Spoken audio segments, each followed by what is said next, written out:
ప్రాజెక్టుల కథ ఎట్లుంటదంటే కొబ్బరికాయ కొట్టి భూమి పూజ చేసినాడు ఓ లెక్కుంటది. మొత్తం కట్టే వరకు ఖర్చు డబుల్ అవుతుంది. అవసరమైతే ట్రిబుల్ సుతా. స్టీల్ రేట్ పెరిగిందని, సిమెంట్ పిరమైందని, మిషన్లకు ఎక్కువ పైసలు అవుతున్నాయి, కాంట్రాక్టర్ ఒప్పుకుంటలేడని, కూరగాయల రేట్లు పెరిగినట్టే పెంచుకుంటా పోతూనే ఉంటారబ్బా. పోనీ అట్లన్న చెప్పున ఒడిపిస్తారా అంటే ఏండ్ల కమానం నడుస్తుంది. గీ ముచ్చట మల్లోపారి వివరంగా చెప్పుకుందాం గాని ఇప్పుడైతే గీ వార్త చూడుర్రి. ములుగు జిల్లా తుపాకులగూడెం దగ్గర దేవాదుల పంపింగ్ స్టేషన్ చూసిండ్రు ముగ్గురు మంత్రులు. ప్రాజెక్ట్ ఇంటేక్ వాళ్ళు పంప్ హౌస్ పనులు ఏడు దాకొచ్చినాయో అరుచుకున్నారు.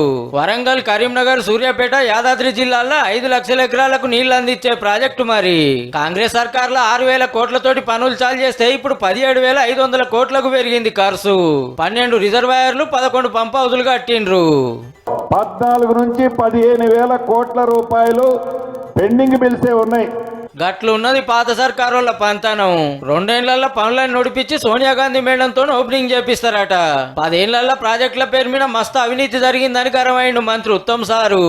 తెలంగాణ రాష్ట్రంలో ఇరిగేషన్ శాఖని అడ్డం పెట్టుకొని ఒక డెకాయిటీ చేసింది, ఒక దొంగతనం చేసింది. ఒకదానికొకటి అన్ని ప్రాజెక్టులు కట్టి రైతులకు నీళ్ల తిప్పలు తీరుస్తామన్నారు మంత్రులంతా.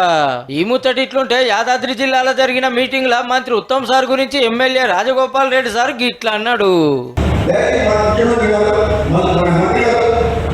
ముఖ్యమంత్రి